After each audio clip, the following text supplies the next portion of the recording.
Welcome back for another Coffee with Coach. We've got our Dunkin here. We're ready to go and hear another story with Crunch head coach Ben Grew. Ben, what do you have for us today?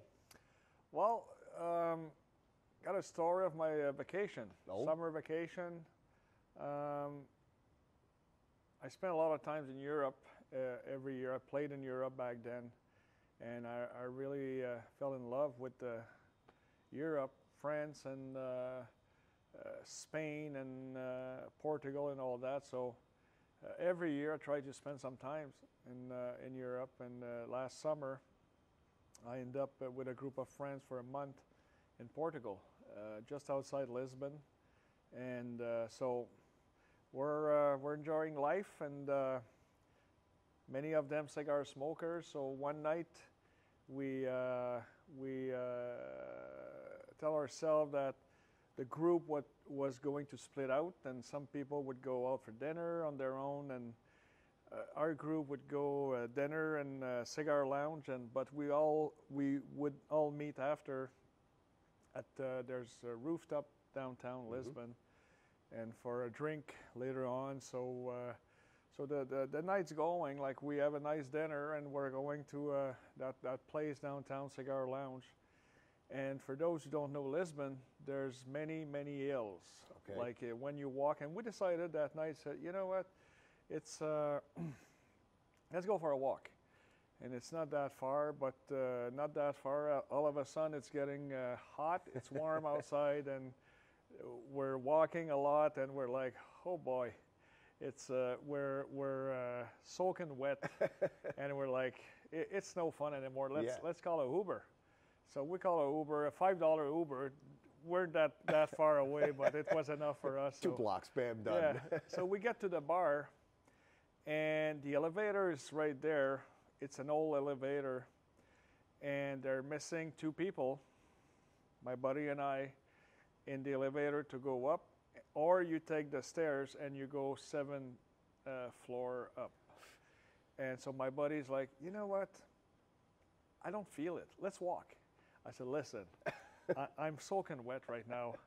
I was dripping. Yeah. And I said, let's take the elevator. And he's like, oh, man. He said, I don't feel it. And if something happened, I'm going to kill you. Well, So I said, don't you worry, let's go. Took the elevator. Guess what happened? The elevator stopped on the 5th floor. We're not moving. No lights. We're stuck. So my buddy's like, I knew it. I knew it. It's you. I didn't do nothing. I said, don't you worry. We're fine. We're fine. But the elevator is not moving. And we're like, well, what's going on here? So we push the alarm button. Nobody's answering us. So early on, like we're 10 people in a very small elevator with no light. Our friends are upstairs, so we texted them like, hey, we're stuck in the elevator right now. Don't you worry, we'll call the 911 and the police and all that. And so 5 minutes pass, 10 minutes pass. And you know what? The air was getting rare. Yeah. And we're getting tense, we're getting nervous. Early on, people were joking, but now we're at 15 minutes. And we're really looking for, people are like this, going close the door, and so we opened the door. They finally opened the door.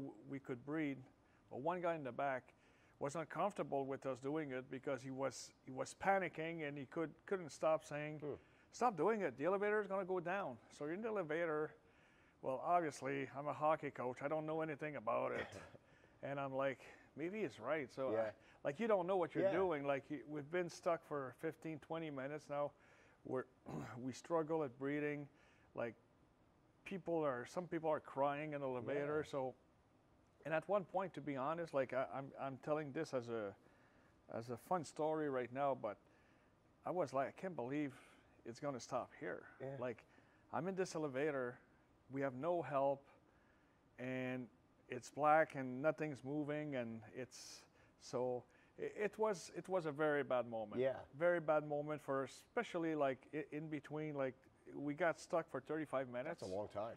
And I want to say that between the minute 15 to 22, it was really, really bad. And then our friend called us and told us that, hey, they're in the building, they're coming, and they'll get you guys out of there. But it's when we got out, we had to take another elevator. Oh no! To finally reach the rooftop. There was no stairs. So my buddy and I said, we're going, but 2 at a time. Fair enough. And I'm like, hey, if we get stuck now, like, I'll never take another elevator. So we finally get there. I was like, I'm telling you, Lucas, I was sweating. Yeah. It was like, hey, 2 beers, not 1. I need 2. So it ended up like being a good night, but for like, it's amazing to see that how things can change quickly. Yeah. And the feeling I had at one point, I'm in the elevator and I'm like I said, I can't believe it's going to end here, like in this elevator. Yeah, right. And I was thinking about, should I call my son and what do I do? And I was struggling at breathing and all that. I was feeling terrible, panicking, pushing the alarm button every 10 seconds. And it ended up well, but a very bad moment to go through. Yeah, that sounds especially when your buddy said, I don't feel it. Let's not do that. Yeah. I'm like, why did I do it? Don't second guess him anymore. You're listening to that guy the rest of your life. For sure, we're going to do what he wants. Yeah. Well, we're glad everything worked out well, and you know, now it's something I guess we can laugh at. Maybe not you per se, but it's a fun story. Yeah, it's ended up well, but it was a bad moment to go through at one point. For sure. Well, we thank you for sharing that story. That's another episode of Coffee with Coach. We'll be back with another great story with Ben Crew in just a little while.